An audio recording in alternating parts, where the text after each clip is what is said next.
With Ipswich Town season done and dusted, and others biting their nails through the playoffs, it felt time to reconvene and celebrate the best of an unforgettable 23-24 campaign here on the Blue Monday podcast.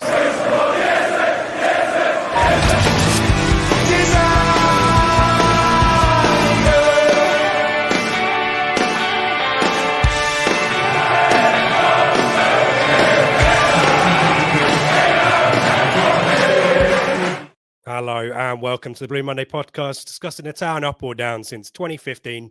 I'm Rich Woodward and welcome to the Flagship Show in partnership with our friends at Innovation Labs.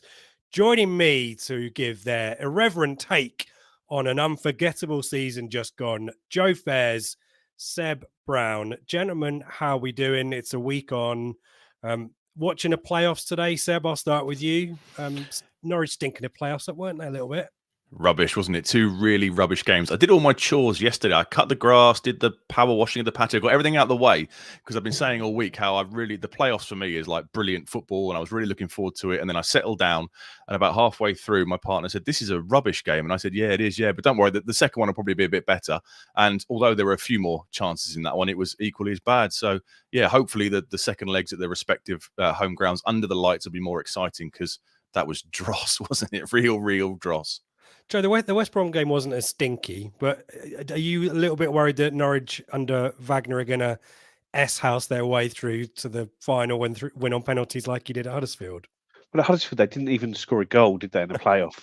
I think there was an own goal. Tom Lee scored one own goal. So in 4 playoff games, which he's now still undefeated in, they've had one own goal scored in those 4. But no, wasn't it just nice this weekend? I sort of popped away for the weekend with my family, and it was quite nice being able to plan to do that rather than having this weekend totally tied up by football, next weekend tied up, and hopefully the weekend after tied up by football, another 3 weeks of total sort of unproductiveness at work and stressing and all that emotional energy spent, where we could just sit there with our feet up and sort of laugh at how poor the games were today. They were. I think it's the first time in about 13 years that both first leg of the Championship playoffs have ended 0-0. So all 4 teams should hang their heads. Seb, I guess we were taking most attention to Leeds Norwich. It's kind of the game where, like, who do you want to win the game least kind of thing, and obviously neither of them did. Do you give Leeds the edge going to Ellen Road, or do you, like we were just saying with Joe, do you kind of fear Norwich might find a way? I don't know. I think Norwich had to win that first leg. I mean, their home form has been so good, hasn't it, recently? And I think to have any chance across a 2-legged tie, we know what Elland Road will be like under the lights. That atmosphere, the crowd will be loud and right on the players. So I think Norwich had to take an advantage into that game to maybe try and grind out a draw up in Yorkshire. But now I can't see them going through. I think Leeds will win that. They weren't great. They've continued their poor run of form. The big players were kind of gesticulating, throwing their arms up, at decisions not given. And yeah, I think they will go through, but all 4 teams in the playoffs stumbled into them and they've carried that form right into the knockouts, haven't they? Yeah, and Farker, I'm going to do a Sebism there. Farker coming out afterwards and talking about how they've had letters from officials. 12 letters. Yeah, 12 letters. You got any sympathy? No? No sympathy for him? No. You there, Seb? We've only had sorry, I thought you meant to Joe, sorry. We've only had 3 penalties all season, haven't we? So, considering when you look at Leeds and Leicester, they've had huge amounts more penalties than us. If there was VAR, I'm sure we'd have had a penalty at Rotherham, a penalty or 2 penalties against Rotherham, just as an example there. We'd probably had another 5-6 penalties there. We'd have had more goals there at Preston away. Their first 2 goals have been chalked off. Everyone's got sob stories with the refs, don't they? It seems that these referee assessors just seem to, all they do is make apologies on a Sunday. They just phone up and apologise to every team because every manager comes out the following week and says, "Oh, well, I've had him on the phone and he's apologised and he's done that." I'd love to hear the ref's view on whether they actually apologise for these decisions or not, because it just seems it's such an easy thing for a manager to say. Paul Lambert used to love saying it, didn't he? You don't hear McKenna say it too often. He did. So at least we get the VAR next season to avoid the any doubt there. So yeah, we'll move on from playoffs and we'll talk about Ipswich Town and our wonderful season. So we're gonna obviously come back and do a bit more of a blow-by-blow account of the season as a whole. This is a bit more of a snapshot, specific moments. We're keen to get your views. We've obviously done voting throughout the day on Telegram, on our X page, Twitter, and also if you're watching on YouTube, you can vote for Player of the Season. We've managed to condense it down to 4, but if in all honesty, I suspect it to be a little bit of a landslide. But nevertheless, get your thoughts in via that. We'll say hello to the chat as well, because there's lots of people here. What are you going to do on Sunday? Antiques Roadshow, Heartbeat. It's all finished now at this point, isn't it? So let's see what's going on. Dad and son gaming world. First message. Okay. Player of the season. Morsey saying goal. I know it's Burns. Love so many of them. We need to come out early and say our goal of the season is going to be. It's an asterisk. It's every other goal apart from Burns. That's a gimme. So we are going to move and look beyond.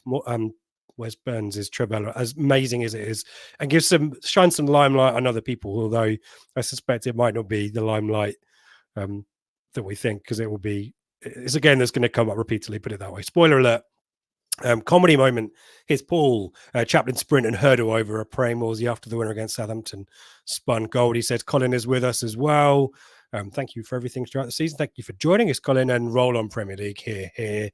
Lynn, going to be a long 14 weeks. Yeah, we're going to do our best, Lynn, but yeah, we are going to have to maybe take a Sunday here or there off, but hopefully plenty of stuff to talk about throughout. James Sargent is here. Good to have you with us as well. Neil Johnson, what a thrilling day of playoff actions, he says. Richard is here. Neil is here. Lovely day chilling whilst watching the playoffs. Yeah, loving that. It's good when it's other people, isn't it? And I think they were saying on Sky, I suspect our mate Don Goodman was saying, oh, it's the most exciting game in football, it's the richest game in football, it's the best way to get promoted. Is it? I mean, if you get through there, I remember we spoke to David Johnson, you can find the interview on our channel, and he was saying if you can guarantee it, of course, winning at Wembley, and we are now one of 4 teams who have not played at the new Wembley, along with Colu and Blackburn and one other. It's quite interesting back and watching, isn't it, guys? Joe, I'm just glad. I'm so glad to be out of it, and I disagree with the Wembley's the best way to do it, because I don't think you're going to have 2 better promotions we've had in the last 2 years, where correct, we've gone into home games and won those games, and then had the whole town erupt for it, as opposed to go to Wembley like last time, get the coaches back, and by the time everyone gets back into Ipswich, no one really knows what's going on. It's miles better doing it the way we've done it. Obviously, you can't choose when you get promoted automatically whether you get promoted because somebody else loses somewhere else on a day you're not playing, and it's not as exciting. But the way we've managed to do it is exceptional.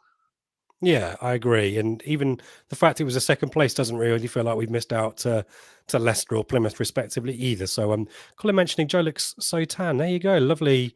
We're talking about appearances there. Joe looking very tan. We've got a shout out for Jack Taylor v Wolves for goal. And and Chappers from Neil here. Chappers v Hull, great build up as well. So we'll come to each category one by one, so you can keep your powder dry, folks. But I guess the first order of business, guys, I am prepared. Top right-hand corner. So for those listening on podcast, we do appreciate our folks listening on podcast. I have called this the Blue Mondays or the Blue Mondies in kind of homage to the Dundies of The Office USA, which I know is going to trigger a few people in the chat. Unless anyone's got any other bright ideas, there is one more option that I've got for you. So Joe, Seb, you get to decide. I think the Tracties isn't really as good, is it? So unless I think we'd started with this last year, when you can find last year's end of season awards on our YouTube page as well. But I'm gonna stick with the Blue Mondies. We're gonna go with that. I'm maybe the last time I say it anyway. So don't worry about it. Let's get into the meat of the podcast and start it off early, because I think we're gonna have to rattle through. We've got quite a lot of categories here. Let's start with turning point or realization point. It's something that we talked about on the flagships last week. But I think worth just bringing it out and getting your guys' take on it. I'll try and alternate if I can, so you go first and second, but apologies if I forget. But let's start with Seb on turning point / realization moment. The realization for me was Blackburn away, like I said on the kind of the promotion thoughts show last midweek. I know it was late on in the season. I know at that point we went top of the league that night, but Leicester had lost at lunchtime, if I remember rightly, to Bristol City, I think it was.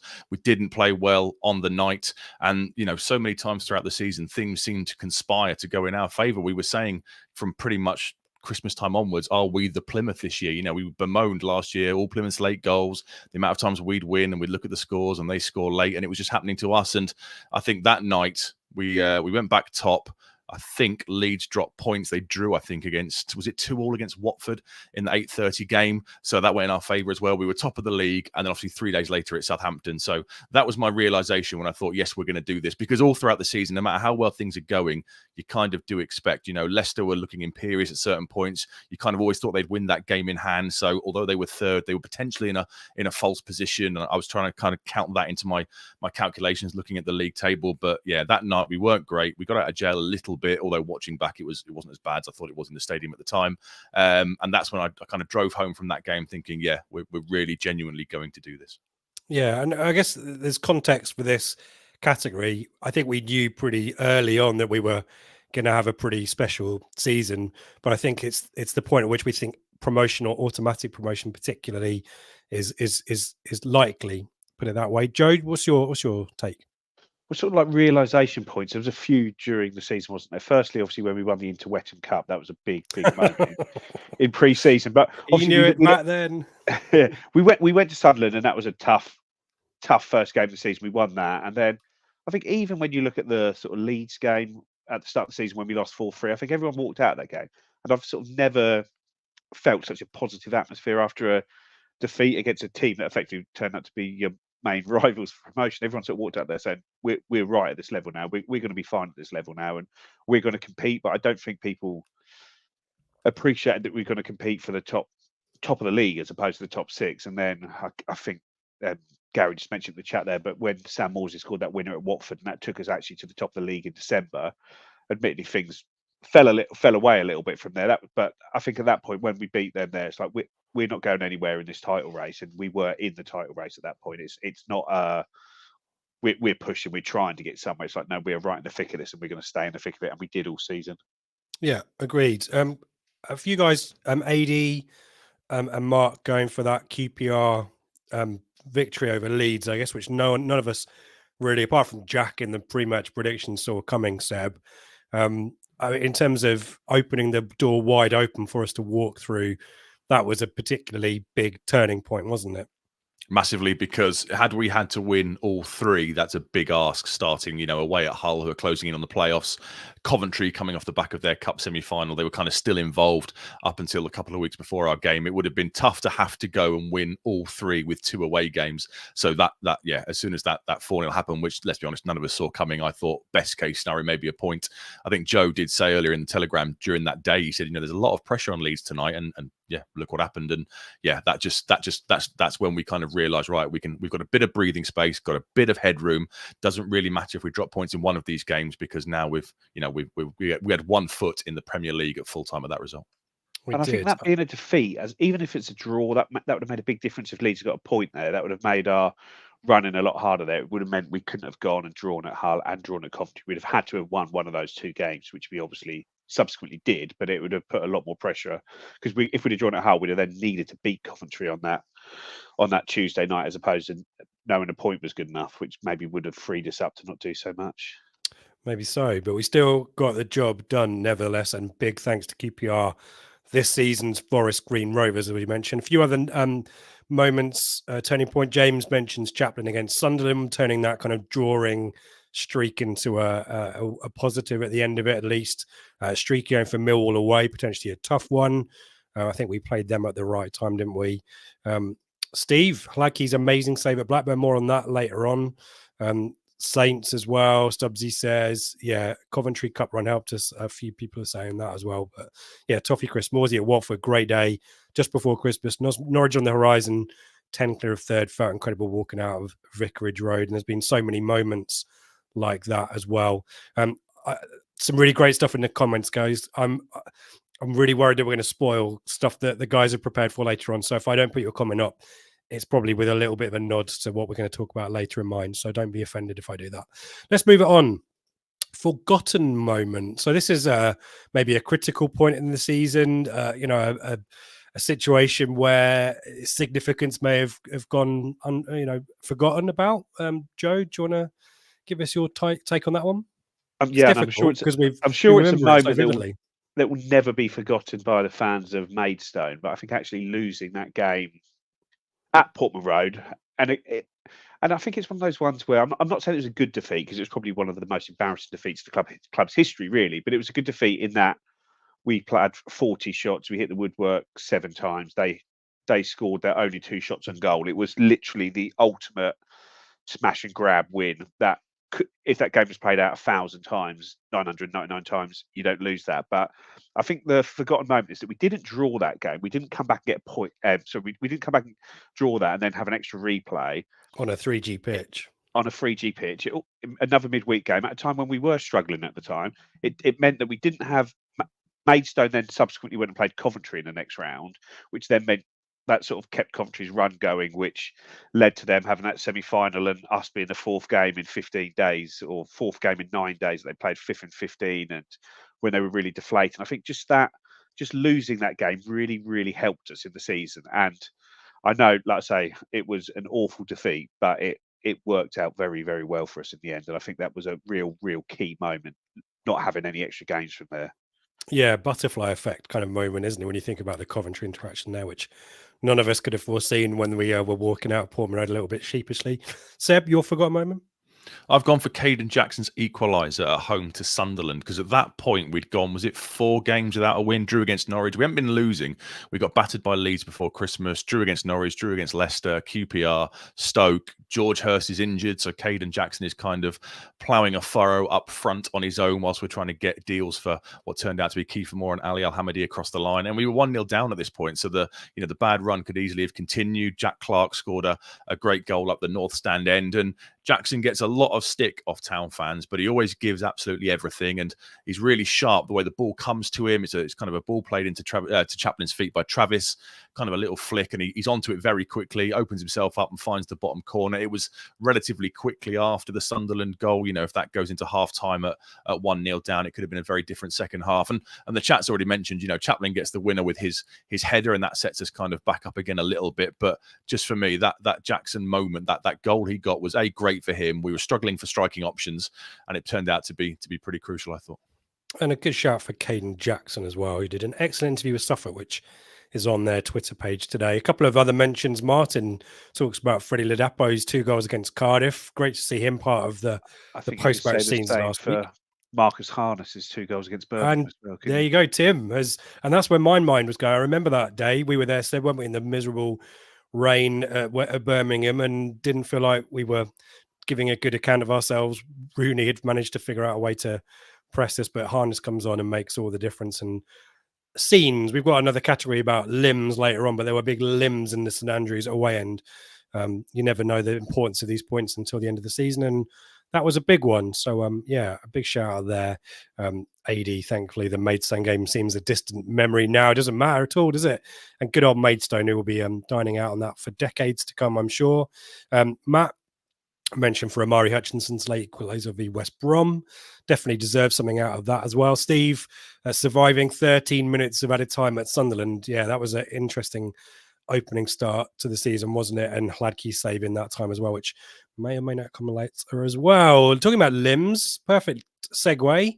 Seb, I think it's your turn to go first. Limbs of the season, some obvious candidates. Have you got anything low key, or are you going to go for the big hitters? I've gone for Kiefer Moore away at Coventry. Needing to get across the line with that victory relatively early on. I don't think any of us have celebrated a goal like that in years. It was proper people throwing themselves down the aisles kind of moments. It was very early on in the game. It's a great finish by Moore, and we go absolutely crazy. And yeah, that was mine. That was a decent away. Not the best game of the season, but yeah, when that went in, we all went absolutely nuts, didn't we? We did, rekindling the spirit of Barnsley. Joe, any limbs you've been involved in this season that you want to regale us with?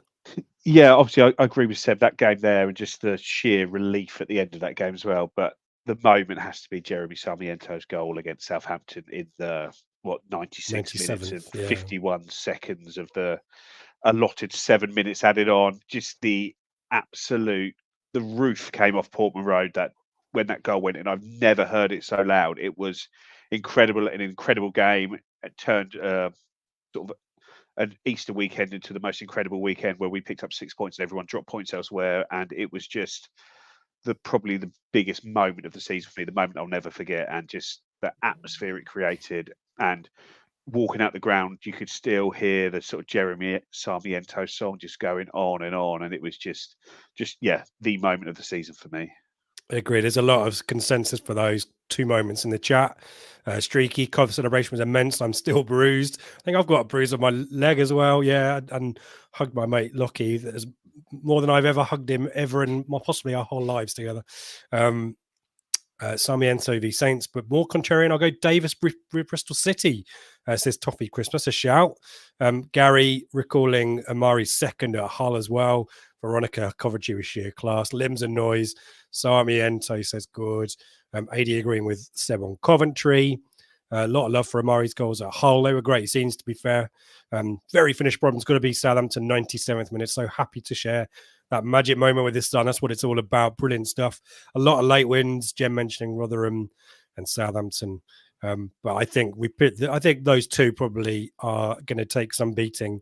So we'll stick with those for the moment. I've taken us from the ecstasy of last minute winners against Southampton and taking the lead at Coventry to lowest moment of the season, chaps. And I think, Joe, your turn to go first. There is probably, I think you guys are united on this one. So do you want to give your take on it on behalf of Seb as well? Yeah, just the Norwich away game. It was just such an awful day, such an unlike us performance where we just didn't really turn up, did we? We didn't get into the game. We allowed that sort of 10-15 minutes before the game to be played in their style of the game, where it's bitty free kicks from there. One of them goes in the goal. We don't really fret, and there's a couple of half chances from there. It's just another crap away day at Carrow Road, isn't it? And when we're talking about some people saying, do we want Norwich to come up for the playoffs? It's just like, I just think back to that day and thought, oh, if we never play them again, it'll be too soon. I agree with that. And that performance very typical to what they did to Leeds today as well. They didn't have a long range free kick that they fluked in to win the game, but very similar kind of attritional type of performance from them. A lot of people, guys, mentioning Cardiff away. In fact, blimey, there's Cardiff away says, look, Cardiff, being at Cardiff. Being at Cardiff or the Cardiff game, Streaky, Rob Cardiff. Bomber mentioning the 4-0 loss to Leeds, which I think got a little bit swept under the carpet, quite rightly. Cardiff away, horrible. Leeds and Cardiff says very finished problems. I mean, that Cardiff game, guys, Seb, do you want to... It was just the lateness of it. We've had... It's the heartbreak that we've been imposing on other people, but it was already a nothing game, and Cardiff hadn't really done a huge amount until kind of last 10 minutes or so. And it was a bit of an onslaught, lots of mitigating circumstances, a lot of opportunities to clear, some maybe suspect decision making, and then just one of those moments that you hate, isn't it? Very much so. And we were in the middle of a decent run of form at that point, wouldn't we? We'd kind of got ourselves back up and running again after the winter shut down a little bit, and we hadn't played that great in the game. And out of nothing, really, Kiefer Moore puts us in front with, was it 15 minutes to go or so, plus the injury time, relatively late on. And then it's just cross after cross, corner after corner that we don't deal with. And it's two real sucker punches, isn't it? I remember the Sky commentary was saying stuff like, is that going to be crucial in this race for promotion? Because it felt at the time it could have had massive bearings on the confidence, because it's a bit of a freak, was it 93rd and 96th minute, wherever it was, goals to concede. Is it going to have a knock on the confidence the same way the Charlton game did last season? Thankfully, obviously it didn't. But yeah, it was just a horrible last kind of 10 minutes to a, like you say, a pretty nothing game where neither side had done that much, and we thought we'd just about got over the line in that one. Yeah, and to be in front as well in 75 minutes, it was a bit of a tough one to take, wasn't it? But fortunately, as we say, didn't turn out too badly in the end. Neil mentioning 0-0 v QPR. I think we huffed and puffed, but we're definitely missing George Hurst at that point when we knew that maybe having a recognised striker would have maybe made the difference. Jacob, there's a deep cut here from Jacob. Contrarian pick for lowest moment. Cardiff second at Portman Road. For the first time, we were bottom half in the live table and off the back of a defeat v Leeds too. But it turned around, Jacob. We turned a negative into a positive. But I love the fact. When was the last time we were? If you could do the research, Jacob, we'll come back and tell us if that was the last time we were in the bottom half of the table, because I suspect we weren't there for too often during the season, maybe after Sunderland. So, good shout there. Interesting. Steve, Leeds fans chanting, "You should have gone Christmas shopping." Wow. Who had the last laugh? Needless to say, we had the last laugh, didn't we? But yeah, a lot of chat about Leeds as well.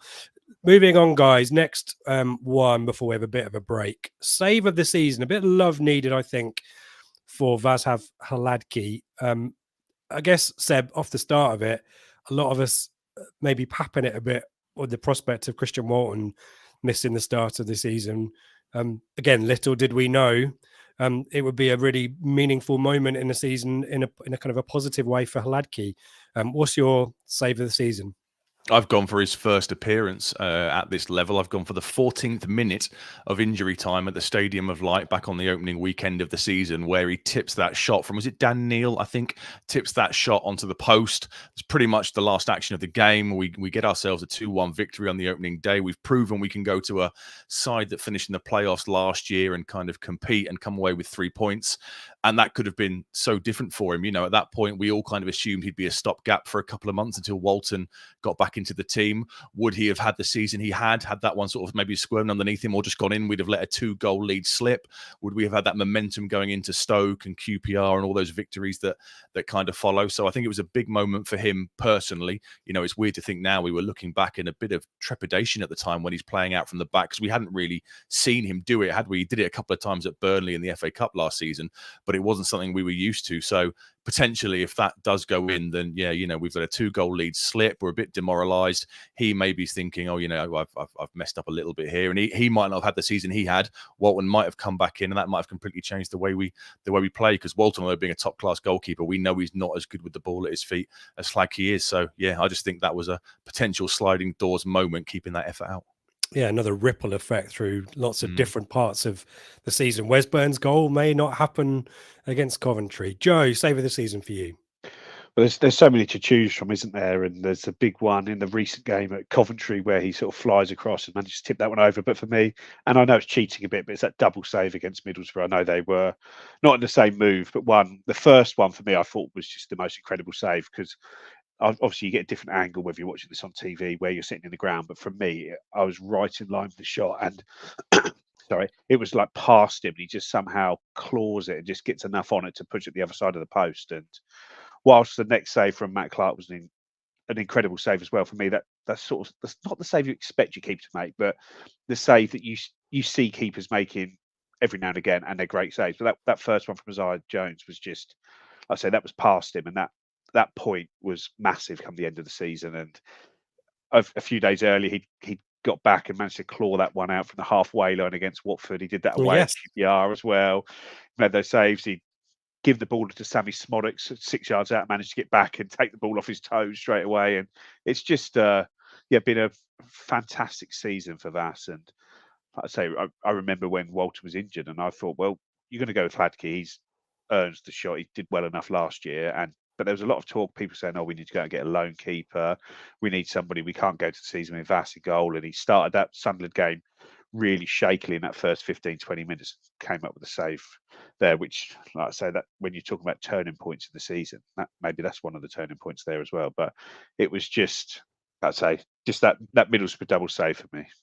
Yeah, good shout, and a lot of love for that as well in the chat. Mine mentioning it, Neil mentioning it as well. OMG, he says, HCH, Borough double saves for me.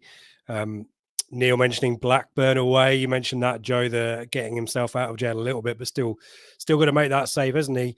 Very, very finished problems. Someone should do a reel of his saves. There must be so many. I mean, I do have a bit of Roy Keane in my head.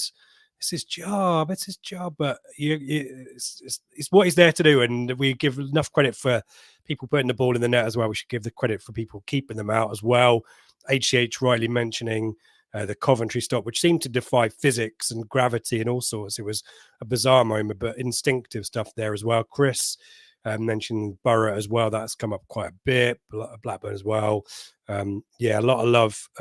Non-save of the season to stuff with Chris Pears at Ewoods, and then he had a moment against Sheffield Wednesday as well, didn't he? But yeah, a lot of agreement with you guys. Sunderland, such a pivotal moment to get back on form. Good stuff.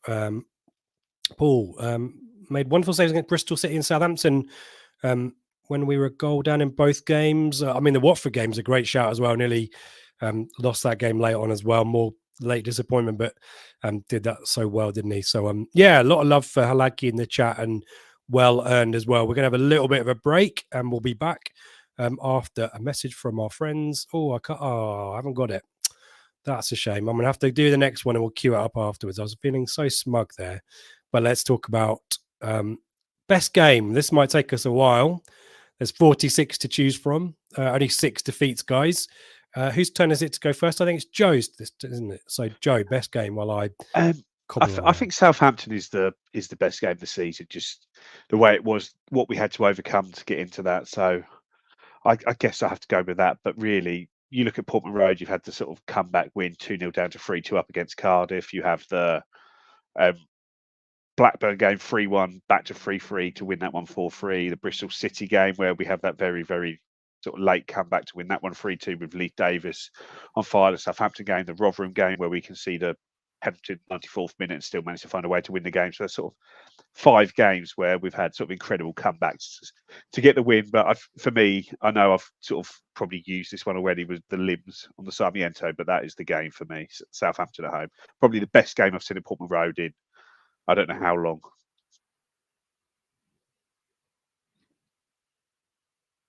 Sorry, Richard, you did you say me?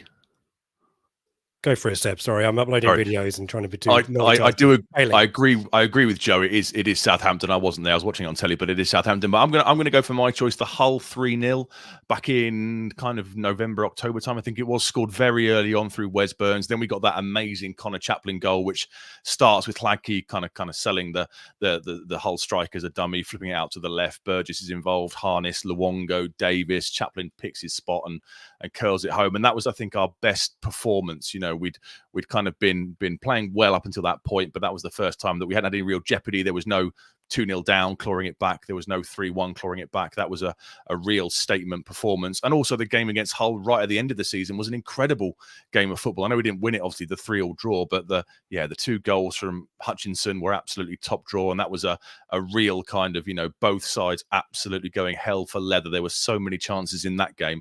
That was a real rip-roar as well. So either of the games against Hull, but I agree with Joe. It was Southampton for the Sarmiento moment.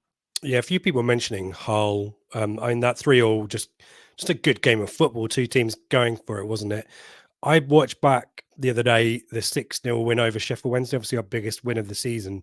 But actually that performance, the goals that we scored as well, and the context of having played Sheffield Wednesday almost a year to the day, and really, one of those sliding doors moments for our season when we come up from 2-0 down and Michael Smith misses that chance. But to go from a pretty nervy 2-2 to then smashing them 6-0 kind of rubber stamp for me how much progress we've made in that year, that time. And always great to score 6, isn't it, as well? Dan's going for us the Southampton, Toffee Crisps, Coventry, another vote for Southampton from Steve. Martin, Blackburn at home was a cracker. Yeah, blimey. Yeah, we've had a few 3-2s, 4-3s, haven't we? And that one, Luongo coming up clutch in the last moment. Neil listing them for us. Rotherham. We won the game, but it's probably one of our weakest wins, wasn't it? That second half was pretty nervy, wasn't it? Yeah, we're 3-1 up and the game should have been over, but they just kept battering us with their 2 front men, didn't they? And kept going and going. And like I say, that 3-2, when they got that penalty at the end, it was like, oh my God, like they deserved it. They deserved the point that penalty should have got them, but just the character to go straight down the other end. Jackson gets in the box and he composes himself, finds Hutchinson, and then Amari. This was just that time when he was really starting to become Amari Clutchinson, wasn't it? That was a point when he was turning. And like I say, a young player in his first full season, just getting better and better. As the game's got bigger and bigger, he got better and better, where normally you expect players like that just to sort of shrink a little bit away from them. But no, the total opposite. And I think that's why he's going right to the very top. Veronica making a shout for Hull, not least for the entertainment, but Hurst and Burns being back, Seb. That was kind of, in terms of finishing the season off, a massive, huge boost for us, wasn't it? Having those guys back and them both contributing as well. Very much so. And it was unexpected, wasn't it? We kind of assumed that at best they'd be on the bench and they might get maybe 30 minutes, 15 minutes towards the end if it's going okay. And yeah, in terms of contribution, her scores in that game reminds us of how much we've missed that mobility up front. And then Burns gets, was it 2 assists and a goal in the last 3 games of the season? He gets the assist for the opener at Hull, then he gets the assist for Kiefer Moore, then he scores against Huddersfield on the last day. So yeah, showing how absolutely crucial he is in the way we play. So great to have them involved for that last week, that kind of mini 3-game run-in. Yeah, very finished problems. I was wondering this watching them today. It says watching terrible playoff games today really makes you realise how spoilt we've been. I don't know if it's McKenna and this Ipswich team has raised the bar of what entertainment is. Very finished problems, but that's very much my thinking. Guys, do you agree with that? Jeb's, Joe, Seb, Jeb, do you guys agree? It's just the way we play football, isn't it? And I think this is what. Obviously, there's been so many pieces about Ipswich in the last week. What Ipswich are going to bring to the Premier League? Why they've done this? How they play? How they adapt? Why it's different? And I think we are just different. We are a team that finds a way to attack directly and plays a real high risk way of playing football to do that. And there's no way we turn up to these playoff games if we were not good enough at football like these other teams to make automatic promotion.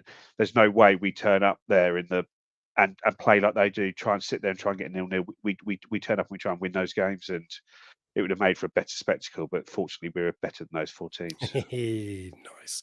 Right, take 2 with our friends at Innovation Labs. Innovation Labs, providing co-working and innovation hubs across East Anglia. We're the perfect place for remote workers, freelancers, startups or innovators to do business. Our unique member network creates extensive business development and collaboration opportunities. Hot desks are available from £20 a day or £99 per month, with business coaching also available from £50. Innovation Labs, turning your ideas into multi-million pound businesses. Located in Stowmarket, Ipswich, Sudbury, with new sites in Thetford, Norwich and Kuala Lumpur opening soon. Always see people asking in the chat, is the Kuala Lumpur thing a jokey thing? It isn't. Innovation Labs do have an office out there. So if you're based in Malaysia, then do head down and get yourself a remote desk or whatever it is at Innovation Labs. And we have a promo with them during the summer as well. More on that to come as well. So thank you to the support of Innovation Labs, really great local partner here in Suffolk and further afield, as we've now proven. On to now best goal, which isn't Wes Burns' Trivella, which we've talked about at length. This is a vote that we put to our Telegram group. So let me put the results on the screen. I think I condensed the options down to what I thought were the best few. The winner, guys, which surprised me a little bit, was Sarmiento v Southampton. I think that might be partly because of the limbs that followed it. But Seb, there is some really strong technique in there. Let's talk about that goal before I pick out some of the others ones. It's a goal that only a 2-footer can score, isn't it? It's the perfect setup, isn't it? Takes the touch and the slip with the left and sets himself up beautifully for the toe poke with the right. Yeah, I mean, in terms of the memories of this season, that's the memory, isn't it? That's what we're all going to remember for the next 20, 30 years or whatever. You know, I've ordered my print off Glory Days, or is it Mazzella Designs? One of them, I've ordered the print for the goal, which is going to go up on the wall, because that is the takeaway from this year. And it was such an incredible moment. You know, it just showed how this team, like Joe says, we always find a way. We always look to attack. You know, it was the 97th minute and Leif Davis is still bombing down the wing, looking to put a ball in. And yeah, Sarmiento, we kind of discussed throughout the season, is he a starter? Is he a finisher? Some of his moments as a finisher were absolutely sublime. And that was one of them. And yeah, the atmosphere following that goal was absolutely incredible. And great from Morsey and great from Davis, as you say, as well. So, yeah, Sarmiento wins that one. Joe, I think we have to give a shout out to, in his first season at the club, Jack Taylor. He's on here twice. The goal against Wolves, the goal against Swansea. I mean, in terms of forgotten moment, I really enjoyed the cup run, the Carabao Cup run. Admittedly, it ended a little bit disappointingly, although Elkenbagger got the goal to keep our kind of scoring run going in that one. But Jack Taylor's hit a few pingers, hasn't he? Yeah, and that Wolves one, that game and the cup run you talk about, that sort of was the perfect cup run, that it sort of ended at the right time, that it gave us those 3 extra games to play your second 11, to make the 11 changes and get the whole squad involved with it as well. Because the problem is sometimes you go out in the first round and that's the only game half the players in your squad are going to play, and that just wasn't the case this year. So that was good. And yeah, and Jack Taylor, I'm sure he'll probably be disappointed with how his season's gone overall. On an individual level, I'm sure with a promotion to 4-year contract, he's going to be delighted with it. And good, but he popped up with a few goals. He scored those 2 goals. He scored the late goal at Rotherham, which unfortunately didn't turn out to be a late winner, which it looked like it was going to at the time. But I say, yeah, he's definitely a player. Sort of his role seemed to change towards the end of the season. Did he sort of played in a slightly more advanced way? And I'd be interested to see where he ends up for us over the next couple of years. I'm sure he's a player that Kieran McKenna will be looking to use in the Premier League. Yeah. Any other goals you want to single out there for a little bit of attention, Joe, very quickly? The Brandon Williams one against Preston, that a big goal at the time. And I know there's obviously been a lot that's gone on with Brandon Williams since, which we're probably not here to talk about. But it's one of those goals, a very unique goal, isn't it, at Portman Road? You don't see, unless Mauricio Taricco's playing, you're right back, pick the ball up, gallop 60 yards up the pitch and score a goal. And as much as Jack Taylor's goals are great, but they're sort of like long-range smashes, and Hutchinson sort of coming in from the right and bending it with his left foot. But I thought the goals which you'll remember forever will be the sort of Connor Chaplin goal against Hull, where the move ends up with Václav Hladký sort of having two players press him on the goal line and him just casually sort of dragging the ball back and passing it to George Edmondson, and us then from that point flying up the pitch. And the Brandon Williams goal against Preston, where he just gets the ball and sort of runs the whole way up the pitch with it himself and scores. It's sort of two very, very unique goals, which you'll remember for a long time. Seb, any of the others that you want to pick out there? Hutchinson's opener, not the opener, his first goal of the two at Hull away. We just kind of conceded off the back of that playing out from the back error. Going into half time, we're thinking, right, let's regroup here and see what we can do in the second half. And that moment of magic was that we talked about limbs earlier for Kiefer Moore and Sarmiento. We all went absolutely crazy in the away end when that went in, because the technique, the way he just kind of steps inside onto his left foot and fires it into the roof of the net was a truly top class finish from a player who obviously we've waxed lyrical about him so many times on the podcast, and then to do not as spectacular in the second half, but equally picks the ball up on the edge and curls bends one right through the crowd into the far corner, then to do it again, kind of looking like he's got the winner. Didn't learn the lesson. They didn't learn the lesson. Those two goals were exemplary, but that first one was very, very special. Yeah, a lot of love for Taylor in the chat. Taylor twice says Colin Martin singling out the Swansea goal. Streaky Taylor. Very finished problems. Taylor v Wolves. Taylor says Gem. Yeah. Jason, best solo goal and best tackle Williams. But yeah, that tackle in that Preston game as well was pretty fearsome, wasn't it? In terms of forgotten moments. Taylor v Swansea, absolute rocket, says Chris. Rob's used the Thunder B word there. I'm not sure it's going high. It's got to be rising for me, Rob, but I'm sure fellow members of the Blue Monday Thunder Bastard committee might give a different take on that one. It was a thronker, definitely.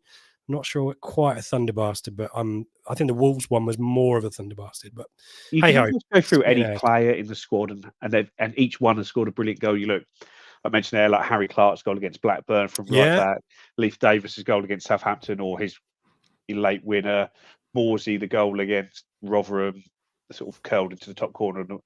Luongo against Blackburn, Taylor with his goals, sort of Sarmiento with the big goals, Ali scoring a few, Cameron Burgess against Coventry, Luke Wolfenden scoring our first goal again at Portman Road of the season against Stoke. Obviously, you don't really others. Burns, Chaplin, we all know what sort of goals they've scored at the top of the pitch. Kiefer Moore, George Hurst as well. But yeah, basically every player in the team, other than maybe George Edmondson, who sort of played regularly, has scored a really important goal for us this season. Sorry, George, on that one. Sorry, Harry Clark's for special v Blackburn, says Dan. Totally agree with that one. A few mentions for Luongo v Blackburn. A little bit of a swipe, but a great moment. I think his goal against Millwall was better with the team move. And you mentioned the Chaplin goal v Hull. So, yeah, good shouts in there. But to confirm, Telegram have awarded that Blue Monday to Jeremy Sarmiento. Talking of Sarmiento and Hutchinson, they're going to feature in a second. Let's do this now, actually. We put this out to social media earlier, and don't forget you can vote for Player of the Season in the YouTube poll as well. Not that we're expecting it to be particularly close. But best summer signing we put out to our friends on Twitter. And the vote, let's see if I can get the right one, went this way, guys, with Amari Hutchinson on 70% of the vote, George Hurst on 30%. Let me just skip ahead as well, because I think we need to talk about this. Best January signing, landslide for Kiefer Moore, a little bit of love for Ali Al-Hamadi and Jeremy Sarmiento on 23%. Are we in danger, chaps, of doing the one thing that we say we should never do, which is falling in love with a lone player, Seb? We remember Gio. In fact, wasn't his birthday the other day, and the club were tweeting about it. Do we need to kind of I don't know. Can you lessen the love for Amari just in case it comes back to bite us? You can't because of what Too they late. gave us for the last 9 months. Yeah, you can't. The rule is, like you say, never fall in love with a lone player. And God, it's been hard to fall in love with some of them over the last few years, let's be honest.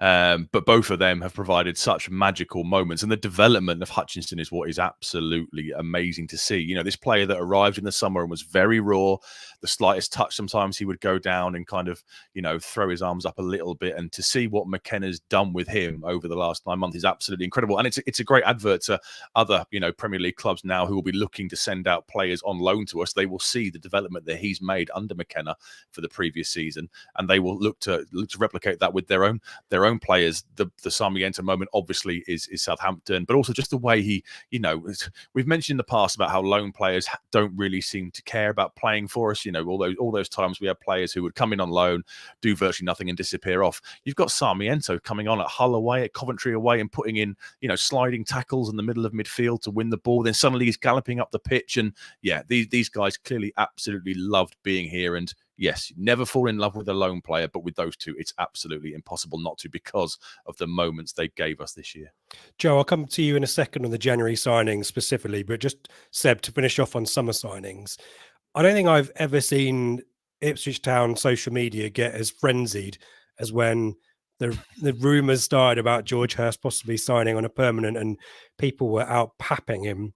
I kind of feel a little bit sorry for him that he hasn't got more in that vote, because he was such a crucial part of the team that got us over the line in League One.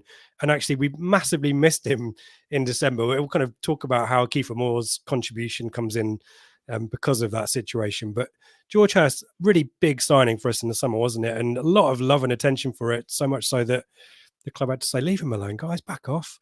Yeah, it was. Your remarks on that one?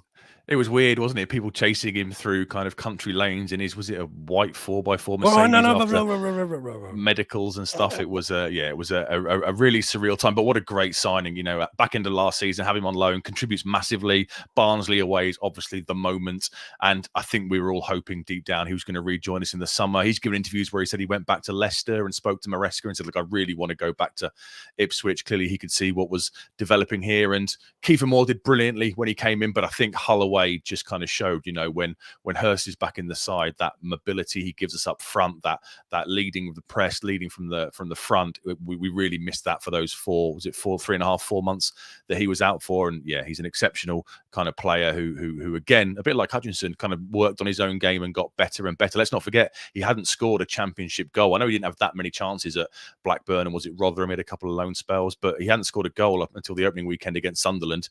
Gets off the mark with that great finish, and then, you know, had he stayed fit, he'd have got 10 of both, wouldn't he? He'd have got 10 goals and 10 assists. Did he finish on, was it 6 and 6 or 6 and 7 maybe? So yeah, absolutely critical, absolutely crucial, given the fact he only kind of managed 2/3 of the season. And a low-key summer signing that I want to give credit to, Axel Tuanzebe, who maybe people didn't think he was going to contribute too much, but towards the end of the season, absolute rock, particularly in away games. I'm thinking Plymouth and Coventry particularly. So shout out to him. Joe, the summer signing, the January signings, you know, the obvious chat, and you know, Kiefer Moore has massively won the vote there, which is not a surprise. We needed Kiefer Moore at that moment. I guess maybe there was a few question marks about Jeremy Sarmiento, who's ended up with 23% of the vote, I think it is. That was very much a case at the time of trust McKenna, but he knows exactly what we need, doesn't he, Kieran McKenna?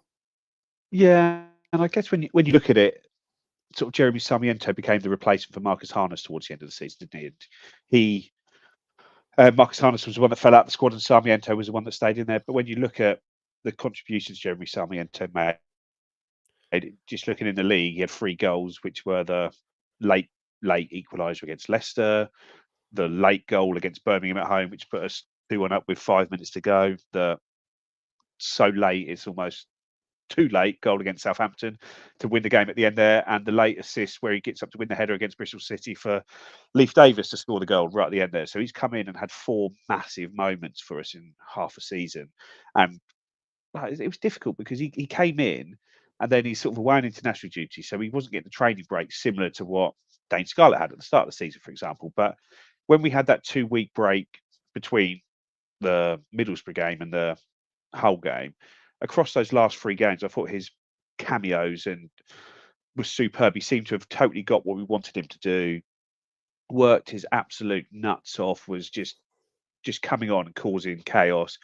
Mate, he must have had 12 shots across those 3 games when he played, and it sort of, he didn't even start them all. Or did he start any of them? I can't even remember whether. I don't think any of them, and was just getting on, getting shots away, winning the ball back, flying around, doing everything. And I thought, well, and I know there's obviously this talk of loan rules and what we can do. Do we want to keep him? And I just think, well, yes, actually, when you see what he's done for us, I think you've got to find a way to get him into the squad for next year, whether it's sort of really push for a permanent or one of those permanent with a buyback or a loan. I don't know, but I think he's just been such a breath of fresh air in the club. Kiefer Moore, I think any team in the Championship, not least the top 6, would love to sign Kiefer Moore, Joe. What a coup that was for the club. I know a lot of chat about Sam Gallagher, and maybe he was the first choice target, but if your second choice is Kiefer Moore, then so be it, frankly, because he's made massive contributions.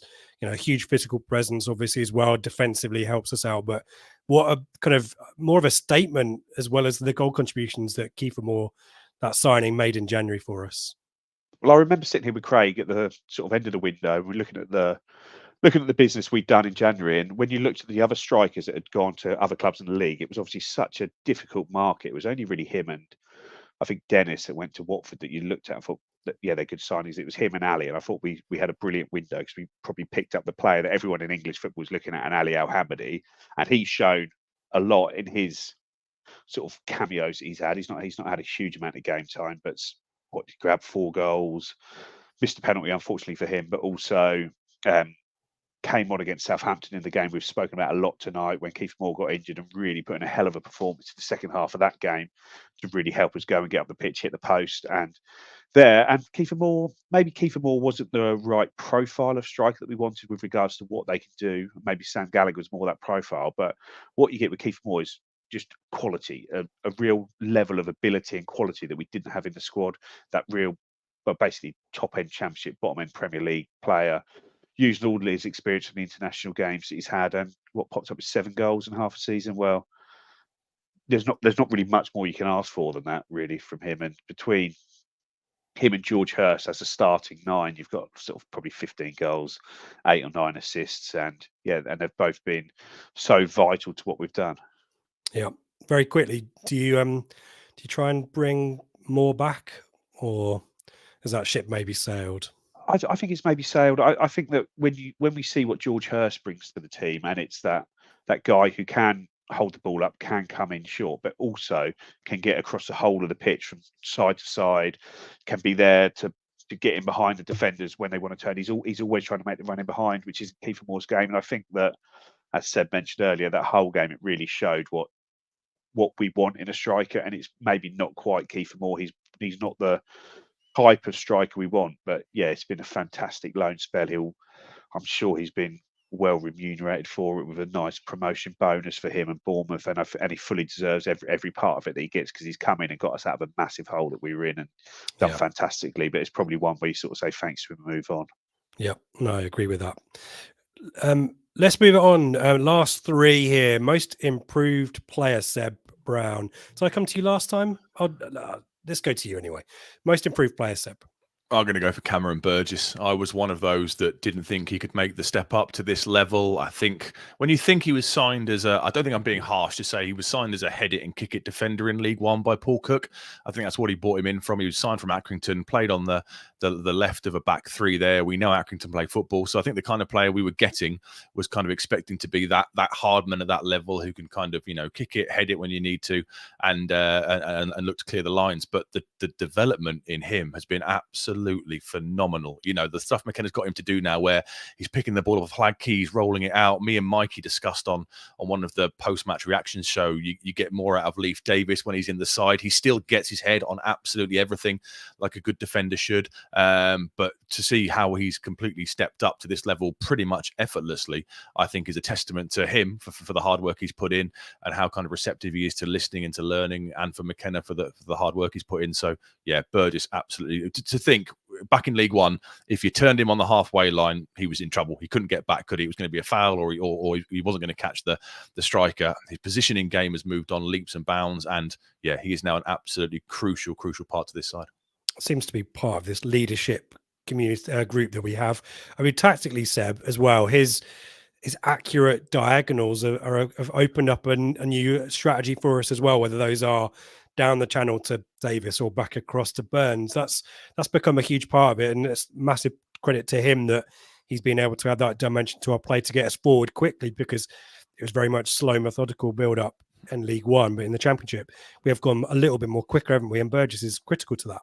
Massively. And we got those two, was it Plymouth at home and Blackburn at home, the two balls inside for George Hurst to run onto. And I remember when McKenna first joined, he was talking about team meetings and kind of how they prepare tactically for games. And I remember him saying that Burgess hadn't played a minute under him. He specifically mentioned that, but he said in the meetings he's contributing so much in terms of the tactical setup and how to handle opposition players. So he's clearly an incredibly intelligent guy, intelligent footballer. And yeah, it's great to see him have this brilliant season. For me, being probably the top three for player of the season for me. I think he's been absolutely superb at this level.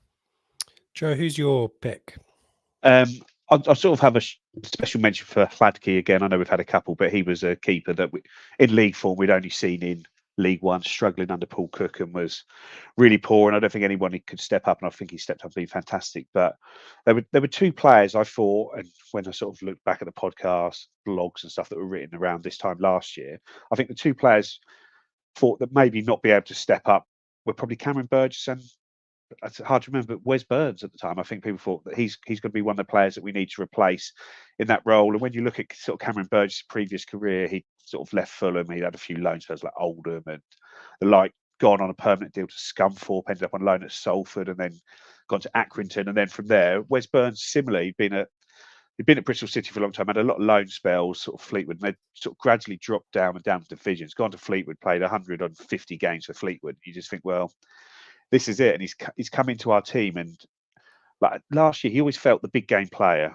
the guy that would always step up with the big goals against Portsmouth or Derby. And I just didn't think he'd have I just personally didn't think he'd be able to keep going this year with it. I just thought, yeah, he's probably one that's probably reaching his ceiling, but he's just, yet again, it's just burst through that ceiling. And we talk about how vital he is to the team, and he comes in, he misses games, and as a team, our points per game drops because he just gives us something. Like when we go away at Norwich, maybe Caden Jackson's the more like-for-like replacement for him, but we play Amari Hutchinson because he's better, but they don't give you what Wes Burns gives you, that stretching the pitch, getting up and down, defensively, physicality, strength, winning the headers on that side, and as again, popping up with the big moments, big times. And Seb was saying earlier how in the last 3 games he comes in, he gets 2 assists and a goal. Yeah, he does, but also he gets his assist is for the opening goal at Hull. It's for the opening goal at Coventry. He scores the opening goal against Huddersfield. He's popping up at the big times, big moments, and he's still big game Burns.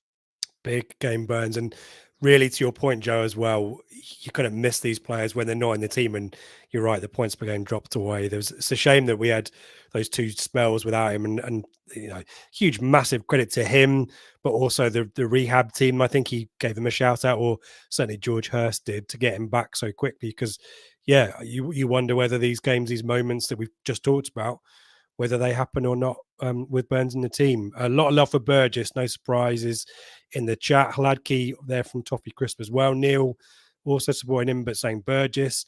Hutchinson's a shout as well. I mean, the player that we signed versus the player that finished the season, I think HCH makes a fair point there as well. Gem, all of them, super. Kieran McKenna, yeah, I mean, mine, Leif Davis, has gone to a whole new level. The potential, I think, was always there. Is that I think you guys have probably captured the right nominations for this one. But yeah, a lot of love for Burgess. Quite right. One of these great guys that maybe under the radar perhaps a little bit, but probably works his arse off both on the match day and in between as well. Very finished problems from Accrington to being an international and Prem player is insane. Yeah, yeah. Just checking if there's anything different.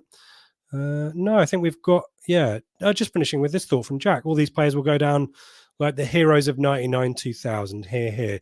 Talking of, this is the moment that we give our award for player of the season. This is based on the YouTube vote, which I'm just refreshing now. And the winner, guys, is Sam Morsey on 48%. Leif Davis second on 40%. Bit closer than I thought it would be. And again, Leif Davis needs a huge amount of credit for his season. But Joe, just give us your take very briefly on. I'll come to both of you on Sam Morsy, our skipper, player of the season here at the Blue Monday end of season awards. Yeah, and it's 2 seasons in a row now for me. I know Connor Chapman got all the goals last season, but for me, it was Sam Morsy last year. The last 2 years, I haven't voted for him personally because I think it's so obvious he's the best player and he's going to win. It's almost like I'm just trying to influence the race for second place because he's just such a level above every player. Like you look at every single game this season, we signed him and he was a sort of your normal bog standard tough tackling defensive midfielder who can get ball, pass ball, and that's about it. I think when he came in with some leadership qualities, but his leadership, his play, his basic ability as what they sort of describe as a number 6 role now, which is like the most important role in football, the role that sees Chelsea paying over £100 million for Moises Caicedo and Enzo Fernandez because they can take the ball off the keeper when they've got people around them, not worry about it, relieve the pressure, spin them, pass it, move the ball out. And this is just his footballing side of the ability, the way he can take people on dribble, move up the pitch, pop up the goals when he needs to, before you actually look at his off-ball interceptions, tackling, passing, leadership. I couldn't speak more highly about Sam Morsy as a footballer and as a captain at the football club. He's been absolutely superb. And I knew in League One, it seemed easy for him because he was the best player on the pitch every week. And this year, he's just carried on the same levels. Yeah, it's obviously been harder for him, but he's just carried on the same levels, and it's just an unbelievable player and a very, very worthy winner of this award, the club award, the supporters award, and every other award that he deserves this season. Yeah, and Seb, we saw it today with Leeds maybe lacking a little bit of creativity in the centre of midfield. Maybe at the start of the season, and championship teams wouldn't have him on their radar, but I think by the middle of the season, most teams would have found a place for him. He's that influential. And as Joe says, both from a footballing sense, but also from that leadership aspect as well. Give us your summings up of the season for our skipper.